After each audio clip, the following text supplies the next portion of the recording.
એલો ભાઈ રહ્યો 10 વર્ષથી ની બેબી ધૂણતી હતી. ભૂવો ના ઘેર ધૂણવા જાય એટલે ભૂવો મરી જાય. પૂછો આ પેડાડો રબારી સાક્ષી છે. એ દાડો હંગાત વાળા એમ કહેતા હતા ભુવાજી આપણે નહીં જાવું.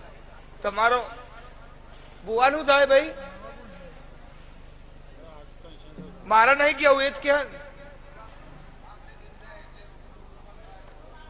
ભૂવો જ પતી ગયો. હંગાત વાળા શું થાય? હંગાત વાળા રોગ થાય, કેન્સર થાય. વાહ વિક્રમ વાહ વાહ વિક્રમ. એક ભાઈ હંગાત એટલો બીકાણ હતો ને એના માટે કરીને તમે 5 મહિના વાન ટલ્લાયો. પેલો કે મુની આવું હંગાત, મુની આવું હંગાત. આ તો કે આવું થાય વાના તો પેરસી.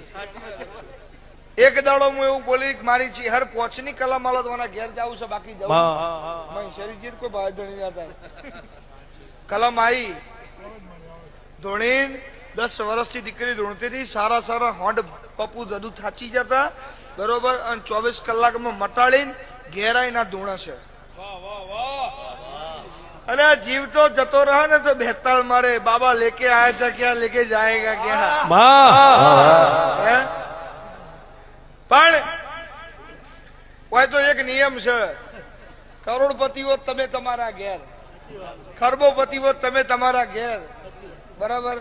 પણ મારો નિયમ જુદો છે. મારા ઓલે બધા હોય જ છે. તમે ખરબોપતિઓ તોય હોય જગ્યા છે, અજબોપતિઓ તોય હોય જગ્યા છે. તાકાત હોય બેહવાની તો મારી બધા લેજો, બાકી બહુ ખાલી દઈ દે.